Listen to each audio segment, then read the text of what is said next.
비문학과 더불어서 시험 문제, 시, 소설, 수필을 중심으로 문제 제주 출제되고 있죠. 그런 점에서 일단 시, 소설, 수필 가운데 시가 가장 많이 나왔고 소설과 수필이 그 뒤를 잇고 있는데 2016년 같은 경우에 있어서도 보면 시도 역시 국가직에는 언급이 됐습니다만 물론 지방직에는 언급이 되지 않았죠. 하지만 일단 이 현대문학 파트도 꾸준하게 시험 문제, 세뇌 문제 언급이 되고 있다는 사실을 감안한다면 이 파트도 우리가 소홀히 다룰 뿐은 아니다라고 생각됩니다. 그래서 기본적으로 출제 유형의 내용에 대해서 어떻게 출제되는 일단 그런 방향을 잘 기억하고 있고 학습해 둔다면 어떤 문제가 나오더라도 쉽게 접근되지 않을까 생각됩니다.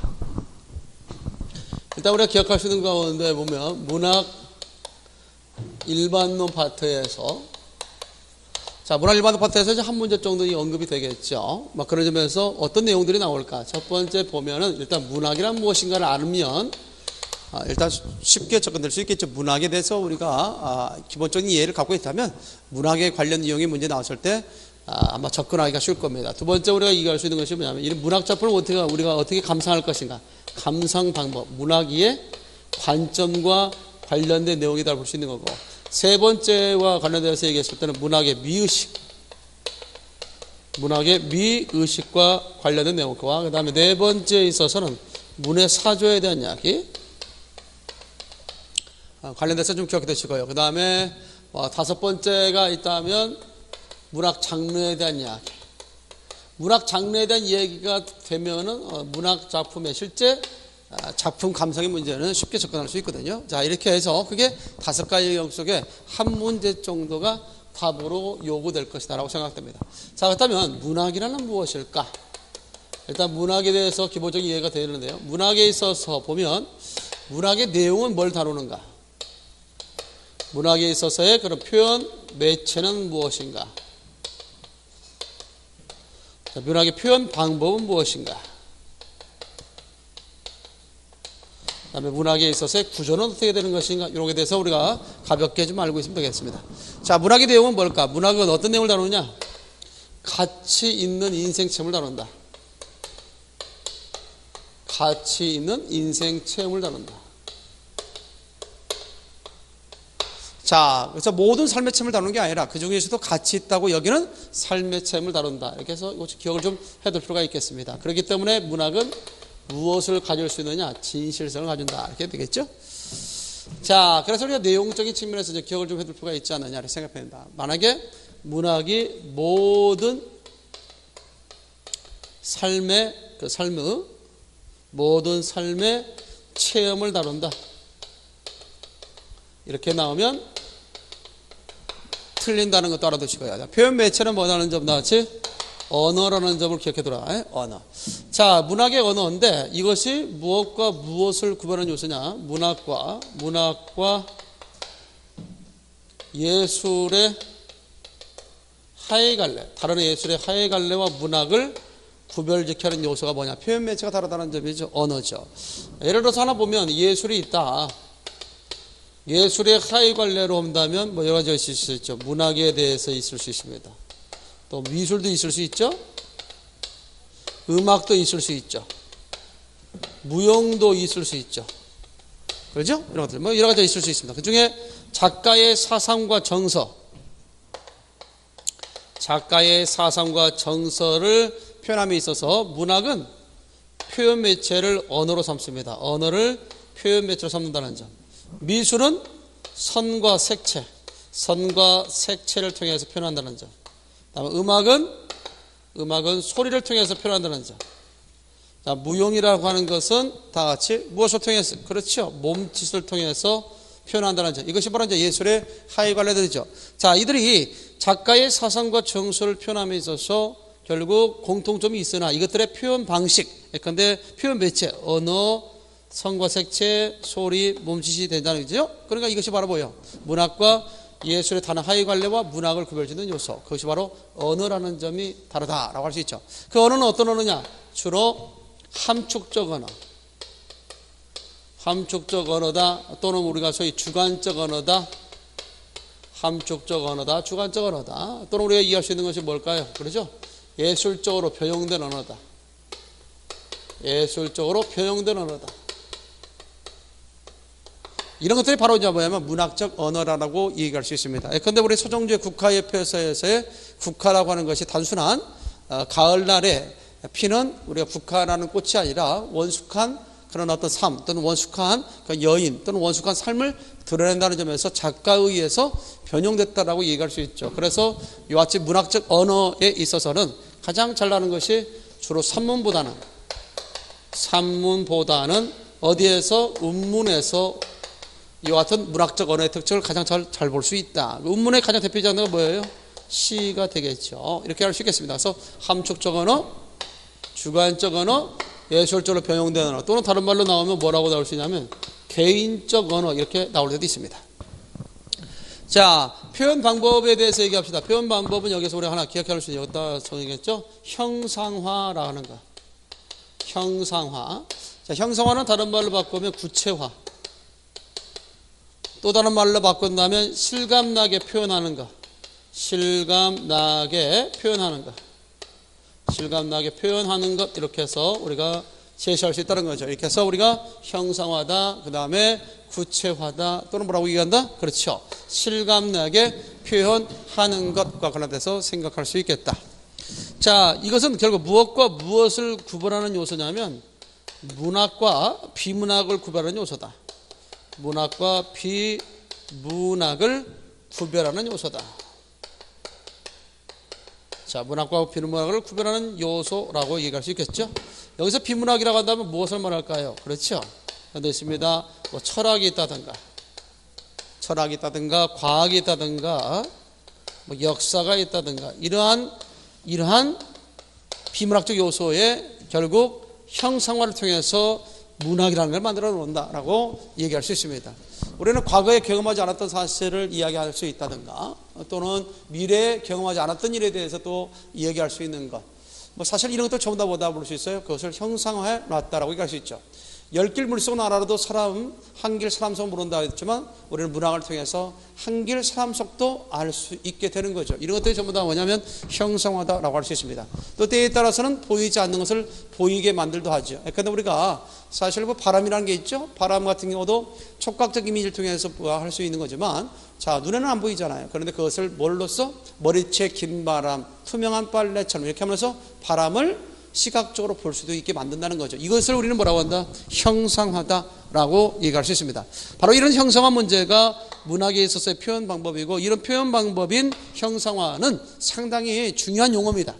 아주 중요한 용어죠. 형상화라는 것. 어떤 형을 만든다라고 하는 것.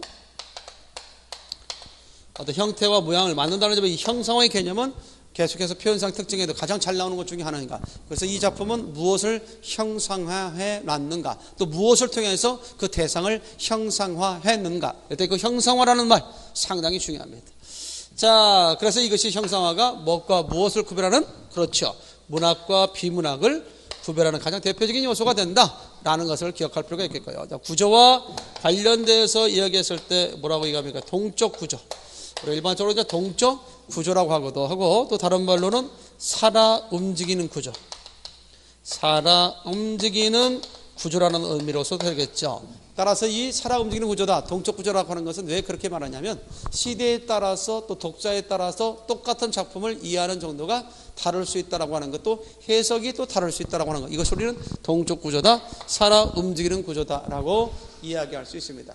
우리가 흥부전 같은 경우가 나올 때까지만 하더라도 흥부는 착한 사람, 형제간에 우애가 있는 사람이라는 교훈을 마땅히 주는 거지만 놀부는 아주 못된 사람으로 그려지지 않습니까? 그렇지만 오늘날 우리 현대에 있어서는 또 재해석을 해놓고 하죠. 흥부는 오늘날 보면 상당히 무책임한 사람, 경제관념이 없는 사람, 놀부는 그에 따라서 재테크를 잘하는 사람, 다소 마음은 좀 그렇지만 오늘날 마음만 좋아서 살 수 없는 세상 속에서 다소 경제적 인간으로서의 그런 어떤 인물로 놀부 같은 인물을 또 평가하기도 합니다. 이럴 때 우리가 기억할 수 있는 것은 뭐냐면 시대에 따라서 그 인물에 대한 평가도 달라질 수 있다는 점, 이것이 동적 구조, 살아 움직이는 구조다. 이렇게 문학에 있어서의 동적 구조, 살아 움직이는 구조가 형성될 수 있는 것은 저마다 배경지식, 즉 배경지식이 다르기 때문이다. 그것을 바라보는 잣대가 다르기 때문이다 라고도 얘기할 수 있겠죠.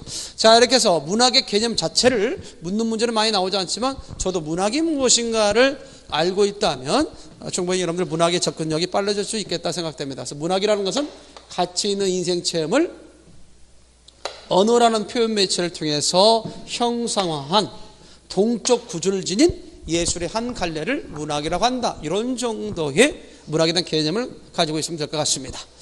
자, 그러면 이제 우리가 기억할 수 있는 것이 뭐냐면 두 번째, 문학의 이해 관점. 최근에 공무원 시험 문제에서 가장 잘 나오고 있는 것 중에 하나가 바로 이런 어떤 문학의 관점 또는 문학의 미의식. 그 중에서도 문학의 관점이 가장 잘 나왔죠. 자, 두 번째 문학의 관점에 대해서 이쪽 편으로 건너와서 설명하도록 하겠습니다. 그죠? 문해관이죠. 문학의 관점이라고 할 수 있죠. 자, 그렇죠. 그게 문학의 관점은 두 가지가 있습니다. 두 가지.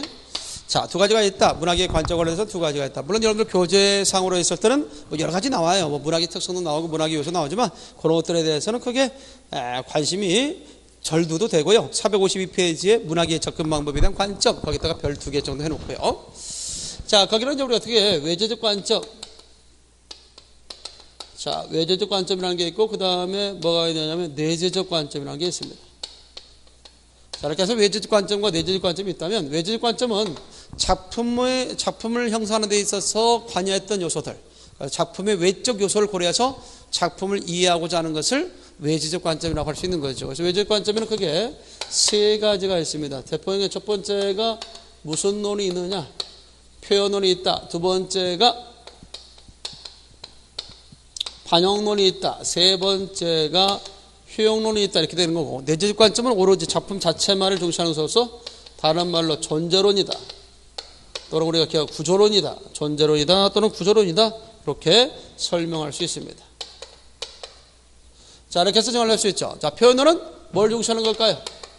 작가의 의도, 작가의 삶을 중시합니다. 작가의 삶이나 작가의 의도를 중시해서 작품을 이해하고자 하는 것을 표현론적 관점이다라고 할 수 있는 거고, 반영론적 관점이라는 것은 뭘 중시합니까? 그렇죠. 현실을 중시하는데 작가가 살았다 할 때 현실 또는 시대적 상황이나 분위기를 중시한다. 자, 이렇게 된 거죠. 표현론적 관점은 뭘 중시할까요? 독자의 감정을 중시하죠. 독자의 감정을 중시한다.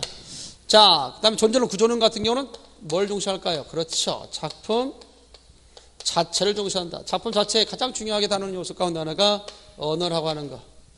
또는 표현상 특정하는 데서 뭐 리듬이 있다든가, 그 다음에 이미지가 있다든가, 그 다음에 표현 기법이 있다든가. 언어, 리듬, 이미지, 표현 기법, 문법상. 자, 작품에서 드러나 있는 특징. 그래서 작품의 모든 것들이 다 담겨 있기 때문에 작품만 가지고도 모든 것을 다 이해할 수 있다는 것이 내재적 관점이고, 작품을 이해하는 데 있어서 이런 외부적인 사항, 뭐 작가를 고려한다든지 현실을 고려한다든지 독자를 고려해서 이해하는 것이 외재적 관점이다라고 얘기할 수 있죠. 자, 이와 같은 경우이기 때문에 시험 문제 출제될 때 이렇게 나오겠죠. 다음 중에서 문학이의 관점 가운데 외재적 관점이 아닌 것은 뭐냐고 할 때 1번 표현론, 2번 반영론, 3번 존재론, 4번 효용론. 답은 그렇죠. 존재론이죠. 존재론은 작품 자체만을 이해하는 것이다. 자, 물론 작가의 지나친 의도를 관여해서 작가의 말만 믿고 또 작가의 말을 따라서 작품을 이해하다 보니까 실제 작품 속에 반영된 작가의 의도와 결국 또한 본래 가졌던 의도에는 차이가 있을 수 있겠죠. 그래서 여기서 올 수 있는 오류가 뭐냐? 이런 오류를 갖다 얘기할 때 뭐라고 얘기하느냐면 의도의 오류라고 합니다. 좀 잠깐 해줄까요? 왜냐면 의도의 오류가 오기 쉽다라고 하는 것이죠. 자, 반면에 반영론 쪽 관점에서 올 수 있는 오류가 뭐냐면 지나치게 시대나 상황이나 현실을 반영했다는 전제 속에서 이해하다 보니까 제재에 대한 선입관이 오기 쉽다.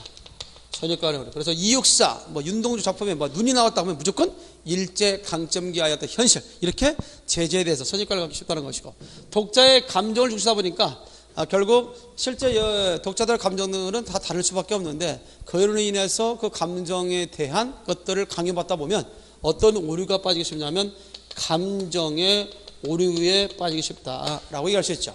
이 내용을 갖다가 읽었을 때 슬퍼야 된다라고 하지만 슬프지 않을 수도 있잖아요. 그렇죠? 어떤 사람은. 그렇기 때문에 거기에 따라서 감정의 오류가 발생할 수 있다는 것이고. 그렇잖아요. 뭐 영화도 뭐 다들 막 재밌다 10사람 중에 8명이 재밌다 하는데 나는 안 재밌을 수도 있는 거 아니겠어요? 뭐 그것들입니다. 자, 그럼 내재적 관점과 관련돼서 올 수 있는 오류는 뭐냐면 이것을 우리는 이런 외부적인 것을 고려하지 않고 하다 보니까 자기 주관적인 해석에 머물 때가 많거든요. 그래서 독단연적 오류가 빠지기 쉽다. 독단론적 오류. 이런 것들이 이제 문학이해 관점에서 올 수 있는 오류 가운데 하나다. 자, 이런 문학이해 관점과 관련돼서 생각했을 때 일단은 외지적인과 내재적인 걸 구분할 줄 알아야 되겠고, 또 하나는 다음 작품을 내재적 관점으로 이해하고 있는 걸 찾아라 할 때는 작품 속에 나타나는 표현상 특징, 언어, 리듬 이런 걸 가지고 어조, 분위기 이런 걸 가지고 이해하는 것이다 라고 생각하면 되겠습니다. 자, 예를 들어서 우리가 좀 더 보기 위해서 하나를 제시해 보면 여러분들 교재에 이런 내용들이 있을 걸로 생각이 됩니다. 자, 거기 교재 464페이지 보니까 문제 8번에 이런 내용이 접근될 수 있거든요. 다음 글을 읽고 문학 연구 관점 중에 기억과 니은이 비하하고 있는 관점은 뭐냐 그랬을 때, 문학은 어떤 목적지에 도달하기 위해 할 수 없이 거래하는 재미없는, 재미가 있다 없다라고 해서 다분히 독자 입장에서 보는 거죠. 그러니까 대체적으로 효용론적 관점이 될 수 있다는 것이고, 그 안에 즐거이 안주할 수 있는 모든 구조가 잘 갖추어진 주택인 것이다 라고 할 때, 주택은 모든 시설이 다 갖춰진 주택이기 때문에 이 주택 밖에 나가지 않더라도 주택 안에서 모든 걸 해결할 수 있던 것처럼 문학이라는 것도 외적인 요소, 예컨대 작가나 독자나 그 다음에 현실을 고려하지 않고도 작품 자체 속에서 모든 것을 이해할 수 있다고 하는 것, 이것이 바로 내재적 관점이죠. 그것이 바로 존재론, 다른 말로 절대주의. 자, 그렇다면 답은 2번 이렇게 제시를 한다든가, 아니면 이런 식의 문제가 나올 수 있겠습니다. 466페이지에 10번 같은 문제도 이렇게 나올 수 있겠죠.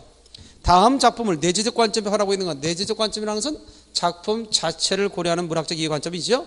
자, 이런 식의 문제가 나왔을 때는 작품을 분석할 필요는 없고 그 답지가 이런 내용이 맞는가, 그 해석이 맞는가 안 맞는가를 따지는 문제가 아니라 단순하게 결국 어디다 초점 맞춰서 이해하고 있는가만 구분할 줄 알면 되겠습니다. 1번 같은 경우는 시인의 의지적 삶이 곳곳에 느껴질 때 시인을 고려했죠. 그러니까 표현론적이고, 눈과 기침하는 행위의 상징성 어때요? 작품 속에 드러나 있는 시어를 갖다 통해서 이해하고 있죠. 그러니까 이게 바로 내재적 관점이죠. 3번 같은 경우는 시인은 죽음조차도 별로 두려워하지 않았던 사람인 것 같다 할 때 시인을 고려했던 점, 표현론. 4.19 혁명 이후 강렬한 현실에서 나온 것 같아 작품이 현실을 갖다 반영했다는 점, 이것도 다시 반영론적 측면. 그러니까 결국 1번, 3번, 4번은 외재적이지만 2번만 내재적, 이런 식으로 답을 골라가는 것이라고 볼 수 있습니다.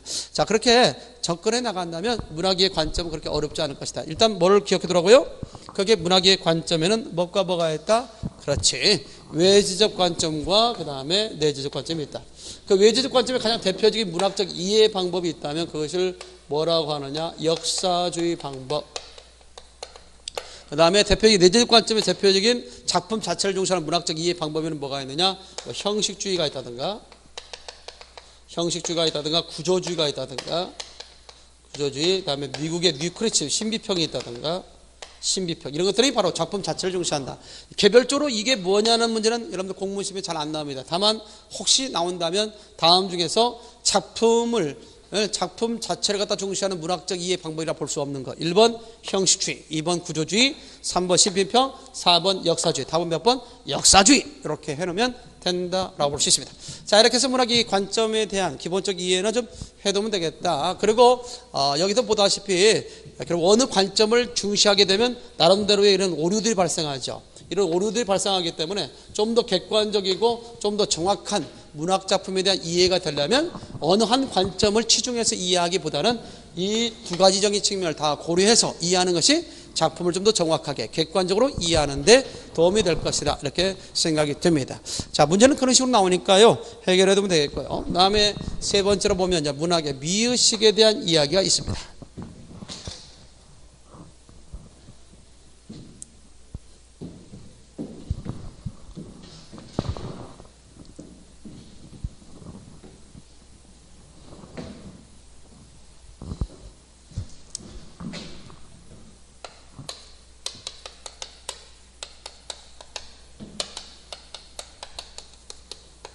자, 이제 문학의 미의식과 관련된 내용이죠. 자, 문학에는 이제 아름다움이 있는데 아름다움의 유형에는 크게 네 가지가 있다라고 얘기할 수 있습니다. 그래서 아름다움 유형에 대해서 네 가지가 있다. 자, 첫 번째는 우리가 기억할 수 있는 내용들이죠. 보면 요게 이제 우리가 얘기할 수 있겠죠. 혈통에서 보면 위에 것을 우리가 이제 문학적, 철학적 용어로 있어야 할 것, 있어야 할 것 그렇게 생각하고 밑에 것이 있는 것 이렇게 생각합시다. 자, 그 다음에 여기는 우리가 소위 융합이라는 말로 정리가 되는 거고 이쪽으로는 상반, 서로 반대되는 개념이 쪽에 있죠. 그 중에 하나가 뭐냐면 이때 있어야 할 것은 뭐냐, 상당히 정신적인 것을 얘기합니다. 정신적이면서도 상당히 관념적인 그런 것들에 관련돼서 얘기하죠. 지상이 아니라 이거는 천상, 하늘에 매인 것과 관련되어 있고요. 이거는 있는 것은 객관적이고 현실적인 것, 지상에 매여 있는 거죠. 객관적이고 현실적인 것을 얘기합니다. 그러니까 대체적으로 어떤 사상이나 어떤 이념을 지향하게 되면, 사상이나 이념을 지향하면 대부분이 어떤 의미냐, 이것을 순곰이라고 얘기할 수 있죠. 순곰이. 그래서 우리가 순곰이다. 순곰이는 어떤 사상이나 어떤 이념을 지향하는 것이고 거기에 대해서 애찬하는 경우가 많습니다. 자, 이렇게 얘기할 수 있죠. 육탄 용사들이 오늘날 6.25입니다만은 육탄 용사들이 자, 적을 향해서, 적의 탱크를 향해서 몸에 포탄을 지니고 뛰어듭니다. 그들의 또 숭고한 죽음, 이것이 바로 뭐예요? 결국 그들 앞에 우리는 고개가 숙여지죠. 자, 그렇다면 우리가 그렇게 기뻐서 날뛰니까 아이고 폭탄으로 해서 말이지 가서 죽었네, 잘 죽었네, 이게 아니잖아요. 그들의 어떤 숭고한 죽음 속에 우리는 경건하고 엄숙하지요. 그런 마음을 가져요. 그래서 대체적으로 순검이는 경건하고 엄숙한 느낌을 줍니다. 이런 것들이 나오면 순검이죠. 반면에 있는 것, 객관적이고 현실적인 걸 중시하는 게 뭐냐면 일단 나에게 좋고 눈을 기쁘게 하고 입을 기쁘게 하고 들음을 기쁘게 하고 하는 것은 전부 다 뭐냐? 우암이라고 하죠. 그래서 우암이 같은 경우는 오감을 기쁘게 하니까 어떻게 해야 돼요? 상당히 전체적인 분위기가 밝고 명랑한 느낌을 줍니다. 밝고 명랑한 느낌을 준다. 자, 그러면서 뭐에 대한 이야기? 멋에 대한 이야기, 아름다움에 대한 이야기. 자, 그러지 않겠어요? 또 남들은 어떻게 생각할지 몰라지만 내가 현실 속에서 만족하고 산다면 여기 이것들도 다 뭐에 속한다? 그렇죠, 우암에 속한다. 그러니까 오감이 즐거우니까 기쁠 수밖에 없는 거죠. 그런 점에서 우암이 기억해도 있고요. 그 다음에 이쪽 왔을 때 뭐냐면 비장미가 있습니다. 비장미라고 하는 것은 주체와 객체가 있다면 객체의 우위성을 강조하는 거죠. 주체와 객체에 있어 우위성을 강조하는 것이다, 이렇게 얘기할 수 있거든요. 이 말은 무슨 말일까요? 자, 죽음이 있습니다. 이별이 있습니다. 그것을 어떻게든지 극복하고 이겨보려고 하지만 사실 죽음 앞에서, 이별 앞에서 주체가 어떠한 일도 어떠한 힘도 발휘할 수 없을 때 그때 나의 한계성을 통해서 슬퍼지죠. 자, 그렇기 때문에 그때 나오는 것이 바로 뭐냐면 비장미다.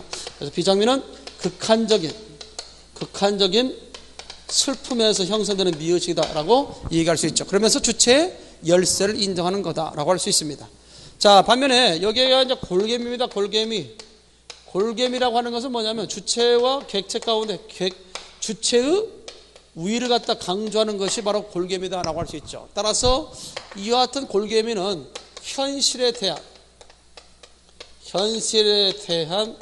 결국 뭘까요? 현실에 대한 비판, 현실에 대한 어떤 비판이나 또 현실에 대한 어떤 조롱이나 이런 것들이 이제 우리가 대체적으로 골개미를 통해서 형성되죠.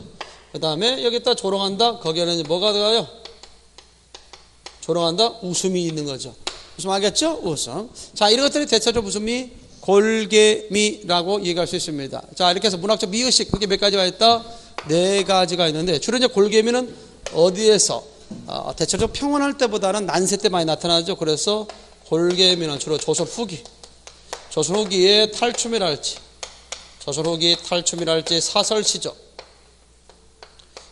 시절할지 판소리 이런 데서 주로 나오면 하하 골개미다. 물론 우리나라에 있어서의 1930년대도 역시 일제에 의해서 아주 혹독한 그런 핍박적 정치가 결국 실현될 때이니까 그 당시에도 역시 최만식,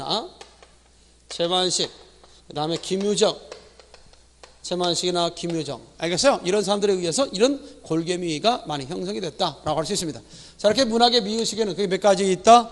네 가지가 있다. 순고미, 우아미, 그다음에 비장미, 골개미. 문학적 미의식에 대한 관련된 유형의 문제가 더러 시험 문제 출제되기도 하죠. 뭐 예를 들어서 교재 보니까 467페이지 13번 보니까 이런 문제 나오거든요. 다음 글이 설명하는 미적 범주가 차례대로 올바른 것은 전자는 엄숙한 분위기고 후자는 밝은 분위기며 또는 전자가 내면의 표현이라면 후자는 즐거움을 갖다 표현한다 라고 되어 있죠. 이와 같은 것이 무슨 미일까요? 앞에 엄숙한 분위기 순고미, 밝은 분위기 그렇죠, 우아미. 그렇다면 답은 몇 번? 2번이 가장 옳은 정답이 될 것 같고요. 자, 예를 들어서 467페이지 14번 문제 보니까 김상용의 나무로 창을 내겠어 대표적인 전원시파 작가 가운데 한 사람인데요. 다음 시에서 느낄 수 있는 미의식은 나무로 창을 내겠어 밭이 한참 가리 괭이를 파고 호미로 깁을 매지요. 구름이 꼬인다 갈래 있어 새들은 공으로 들으라고 강내와 이끌라 함께 와 젖혀져서 외사냥건 웃죠. 전반적인 분위기가 어떤 분위기입니까? 그렇죠? 자, 밝은 분위기가 드러나죠. 전원 생활에 대한 어떤 그 귀의적 삶 그런 가운데 결국 열심히 땀 흘려 일하십니다. 그런 열심히 땀을 흘려서 얻어지는 어떤 소선물까지도 서로 나눠볼 수 있는 마음의 여유와 그런 가운데 외사냥건 웃죠라 할 때 웃죠를 통해서 나타난 안분지족의 자세, 만족한 삶 이것들은 다분히 우리 속에 뭐가 있어요? 아름다움이 있는 거죠. 그래서 우아미라고 얘기할 수 있습니다. 그래서 답은 1번이 가장 옳은 답이 될 수 있다라고 하는 것이겠죠. 자, 하나만 더 푸른 다음에 15번 문제 같은 경우죠. 다음 시조의 분위기는 개를 연하면 기로되 요같이 해물라 미운님 오면은 꼴을 회회치며 뒤락나락 반겨서 대답고 고운님 오면은 뒷발을 버둥버둥 무르락 나르락 캉캉 짖어서 돌아가게 한다. 신밥이 그릉그릉 안들 너 먹일 줄 알아라. 아무리 기다려도 님을 갖다 만날 수 없는 그런 어떤 상황적 현실 속에서 님에 대한 원망보다는 오히려 그것을 대상 개한테 그 원망을 옮겨서 표현하고 있는 내용이 되겠죠. 상당 부분 이런 부분들을 통해서 우리는 실수를 자아내기도 하고요. 또 현실에 대한 비판적인 어떤 요소 지금 처해 있는 상황에 대한 비판적인 요소도 있다는 점에서 결국 우리가 이것은 골개미라고 해야 맞겠다. 자, 이런 식으로 해서 문학적 미의식이 시험에 출제됩니다. 그래서 이런 부분에 대한 이해를 해두시고 그래서 문학 일반어 파트에서 가장 잘 나오는 것이 문학이의 관점과 문학이 미의식에 대한 이야기다. 이 부분 확실하게 기억을 좀 해두기 바랍니다. 자, 네 번째는 우리 문의 사조에 대한 이야기인데요. 자, 문의 사조에 관련된 내용. 3, 4년 전에 서울 지방 같은 데서 언급이 돼서 완전히 소멸됐다기보다는 아직도 살아있는 그런 출제 영역 파트가 바로 문의 사조가 아닌가. 이것도 간단하게만 알면 돼요. 4번에 이제 문의 사조. 사조라고 할 때 사조라는 것은 생각의 흐름이다라고 생각하면 되거든요. 생각의 흐름. 자, 그래서 저 사조와 관련해서 제시할 수 있는 내용인데 대부분 시험 문제 출제됐을 때는 20세기 이전에 형성된 문해사조 20세기 이전에 형성된 문해사조에 대해서 시험 문제 출제될 수 있습니다. 그래서 제일 처음에 나오는 것이 고전주의가 있다. 이 고전주의가의 반발로 나온 것이 낭만주의고 낭만주의에 대한 반발로 나왔다 볼 수 있는 것이 사실주의. 그 다음에 사실주의에 대한 개성적인 차원에서 나온 것이 자연주의.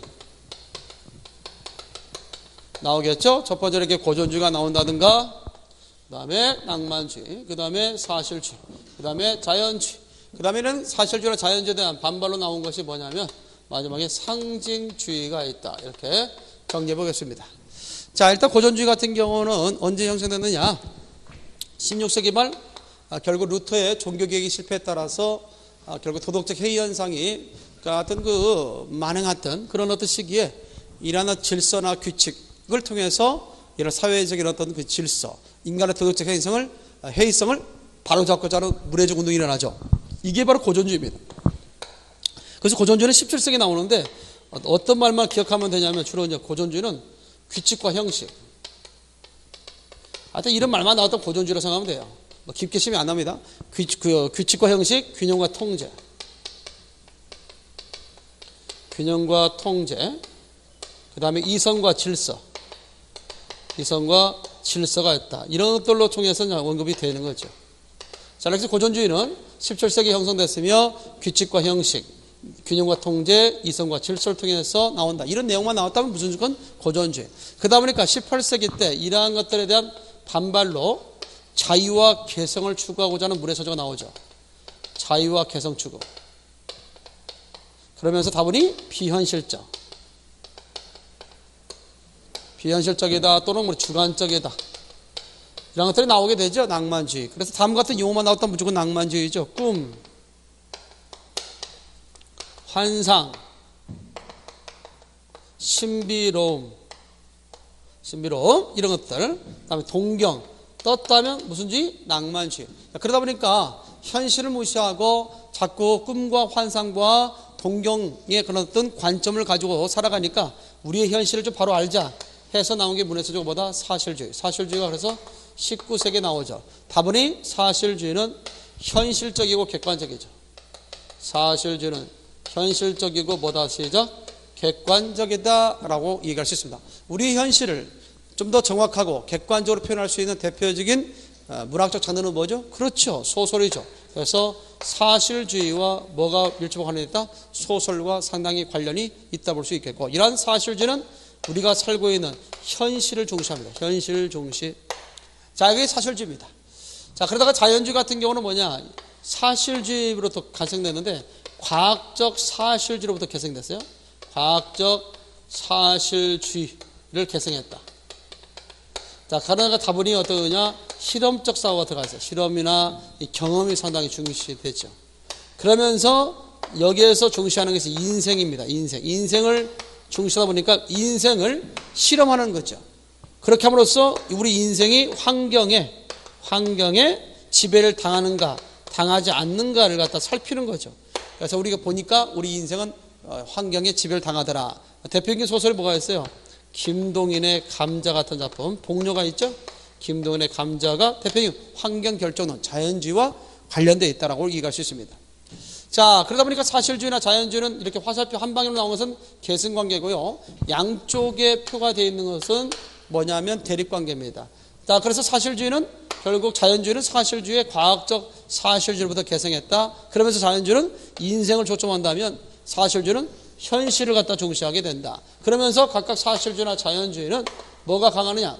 인생과 현실에 대한 폭로성이 강하죠. 폭로성. 어두운 면, 이 어두운 면을 갖다가 폭로하는 그런 폭로성이 강하게 됐죠. 그러다 보니까 우리의 인생 속에서, 우리의 현실 속에서 참된 진실을 찾고자 했던 이러한 패턴 속에서 자꾸 어두운 면 또는 나쁜 면만 폭로하다 보니까 우리의 현실, 우리 인생 속에서는 참된 진실을 찾을 수 없다 해서 상징주의가 나오는데, 상징주의는 직접 드러내지 아니하고 비유와 암시를 통해, 직접 드러내지 않고 비유와 암시를 통해서 새로운 진실을 끌어내고자 했다. 비유와 암시를 통해서 신비로움을 갖고자 했다. 자, 이렇게 비유와 암시를 통해서 신비로움을 갖고자 했다. 그래서 나온 것이 바로 뭐냐? 이것이 바로 상징주의를 달리 앞서 신비로움이 있다는 점에서, 여기 있잖아요. 여기 신비로움이 있다는 점에서 우리가 앞서 얘기했던 낭만주의, 여기까지 왔네요. 여기 신비로움이 있다는 점에서 낭만주의, 그래서 이 후기 낭만주의라고 말하기도 한다. 후기 낭만주의. 자, 이렇게 해서 순서대로 하면 될 볼까 있다. 20세기 이전에 형성된 문해사죠. 제일 처음에 시작. 고전주의, 낭만주의, 사실주의, 자연주의, 그 다음에 상징주의. 앞자만 따서 외운다면 어떻게 외울 수 있어요? 고, 낭, 사, 자, 상 이런 식으로 외워도 된다. 그래서 이제 이런 식의 문제가 어떻게 나오냐면, 여러분들 교재 369페이지에 보면 그런 식의 문제가 나올 수도 있다는 거죠. 왜 예를 들어서 보게 되면 좀 내용이 좀 생각하고 있는 것이 있겠지만 17번 문제 같은 경우 보면 낭만주의의 문해사조에 대한 설명이 잘못된 것은 고전주의 엄격한 형식과 통제에 대한 반발이 나왔다. 맞죠? 대표적인 작가로서는 말라르메, 보르르, 행보. 자, 사람 이름이 나오면 일단 의심의 필요가 있어요. 세 번째, 이상세계를 통계하고 이국적 격 맞죠? 이성보다 감성. 5번, 개성적 도차죠. 그러니까 결국 2번이 잘못됐다는 걸 알 수 있겠죠. 나머지 1번, 3번, 4번, 5번은 각각 낭만주의에 관련된 내용으로서 맞는 말이 된다. 라고는 사실 좀 기억을 좀 해둘 수 있어야 되겠다라는 것이죠. 하나만 더 할까요? 19번 문제 보면 각 사조의 특징을 잘못 말한 것은 뭐냐 그랬을 때, 여러분들 교재 369페이지에 있는 19번 문제입니다. 고전주의, 형식과 관습을 중시한다. 맞죠? 낭만주의, 개성의 다양한 표출. 맞죠? 상징주의, 회화적 이미지. 상징주의 그렇지 않죠? 비유와 암시를 통해서 신비름을 추구하자 했던 것이, 그러니까 결국 답은 3번이다. 거기에 회화적 이미지를 매주 중시했던 것은 주지주의입니다. 자, 몇 가지 한번 더 보면 20세기 이전에 형성된 문해사조 이외에 우리가 현대에 와서 형성됐던 문해사조 가운데 시험에 자주 나오는 것들 가운데 3가지만 덧붙여 설명하도록 하겠습니다. 거기다 우리가 제시할 수 있는 내용 가운데 있습니다. 그게 바로 뭐가 있느냐면 주지주의가 있다든가, 주지주의. 그 다음에 우리가 이해할 수 있는 가운데 초현실주의가 있다든가, 주지주의다, 초현실주의다. 그 다음에 심리주의가 있다든가, 심리주의 말고 잘못했네요. 실존주의. 여기 3가지만 기본적으로 더 붙여서 알고 있으면 될 것 같습니다. 자, 예를 들어서 우리 생각해둔 것 가운데 이런 부분들을 들어서 이해할 수 있겠죠. 첫 번째, 우리가 주지주의란 게 뭐냐? 주지주의는 주정주의와 반대되는 거죠. 주정주의와 반대된다. 그래서 대체적으로 보면 감성을 중시한다, 감정을 중시하는 게 주정주의라면, 이 주지주의는 지성을 강조한다. 지성이다, 또는 이성을 강조한다. 이성을 강조한다. 시각적 이미지를 중시한다. 시각적 이미지 중시한다. 회화성을 강조한다. 시각적 이미지 중시, 회화성 강조. 이것이 바로 주지주의다. 초현실주의 같은 경우는 뭘까요?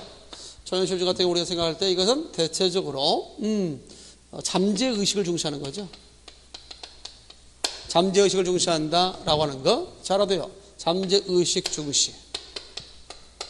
자, 이것들이 바로 초현실주의다, 또는 무의식의 세계 중시. 잠재의식 중시, 무의식 세계 중시. 그러다 보니까 이런 잠재의식이나 무의식을 표현할 수 있는 표현 기법이 필요했죠. 그래서 이것이 자유연상에 의한 자동기술법.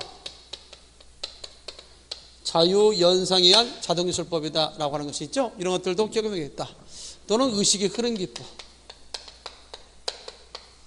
혹시라도 이것이 초현실주의, 자유연상에 의한 자동기술법, 의식의 흐름 나왔다면 초현실주의라고 생각해보십시오. 실존주의라고 하는 것은 대체로 뭘까요? 실존주의는 나치즘과 우리가 소위 그 파시즘에 의해서 1차 세계대전 후에 많은 생명들이 죽었죠. 그러다 보니까 이제는 집단에 의해서 개인의 어떤 존중, 개인의 어떤 그 존재성을 상당히 무시해버리는 그런 어떤 현실 속에서 이거에 대한 반론적, 이거에 대한 비판적 입장으로 나온 게 실존주의다. 그래서 실존주의는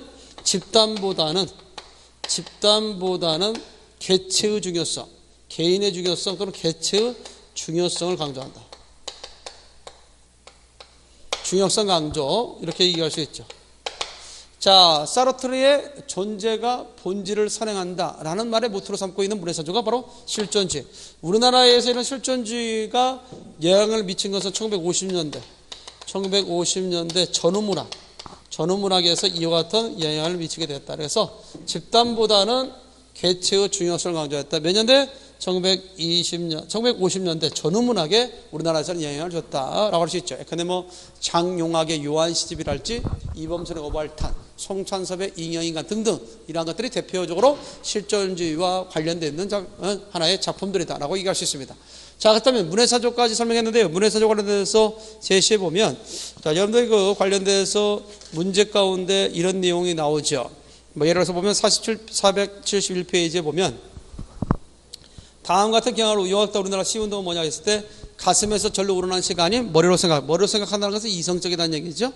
청각적 음악성보다는 시각적 회화성을 중시했다. 이거 뭐예요? 주지주의. 특히 우리나라에서의 주지주의는 모더니즘은 근현대에 형성됐던 문해사조를 총칭해서 모더니즘이 나오는데 그 중에 대표적인 게 주지주의인데 저도 우리나라에서는 모더니즘이 주지주의를 나타낸다라고 생각하면 쉽습니다. 자, 23번 같은 문제도 나오잖아요. 다음 중 실존주의와 가까운 작품이 아닌 것은 뭐냐 할 때 장용학의 요한시집이랄지, 김동인의 배따라기, 5분간, 인간이 있는데 그 중에 배따라기는 유미계열의 낭만주의 작품이거든요. 김동인의. 그렇다면 여기서 한 작가의 작품이 아닌 걸 골라라 문제가 아니라 문의 사조와 관련되었을 때 다음 중 실존주의 계례 작품이 아닌 걸 찾는 문제였기 때문에 이거는 좀 다소 좀 외워둘 필요가 있죠. 물론 국가지나 지방직에서 많이 나오지 않지만은 서울시 같은 데서는 이런 문제가 아직도 살아있고요. 군무원 시험, 기타 특정 시험에 있어서도 살아있는 경우이기 때문에 주로 여기 남아있는 실존주의 계례 작품에 어떤 작품들이 있는지는 암기해 두는 게 좋겠다. 자, 여기까지가 우리가 문학 일마토 파트에서 문의 사조에 대한 이야기인데 이제 하나 더 한 다음에 그게 문학의 장르에 대한 얘기죠. 이 문학 장르에 대한 이야기는 좀 깁니다. 이것은 뭐와 같이 연결돼서 나오냐면 현대문학, 여러분들 챕터 5와 관련해서 연결돼서 나오기 때문에 잠시 쉰 다음에 그 다음 시간부터 우리가 문학에 대한 장르에 대한 이해와 더불어서 작품에 대한 감상, 시험의 출제 경향에 따른 어떻게 문제가 나올 것인가에 대해서 집중적으로 배우는 시간을 가져보도록 하겠습니다. 일단 문학 일반 파트에서 가장 중요한 것은 문학 이해 관점과 문학의 미의식에 대한 이야기다 라고 하는 것도 다시 한번 새겨두시고요.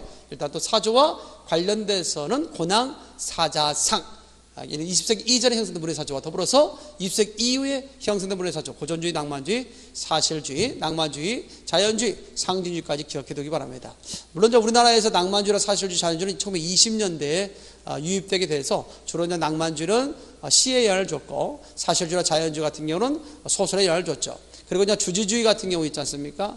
초현실주의는 우리나라의 30년대에 결국 들어왔다라고 하는 사실도 기억해 두면 될 것 같습니다. 일단 여기까지 해 두시고요. 물론 이제 사실주의의 가장 대표적인 작품 보면 김도인의 약한 자의 슬픔이랄지 염상섭의 3대 같은 작품이 있고요.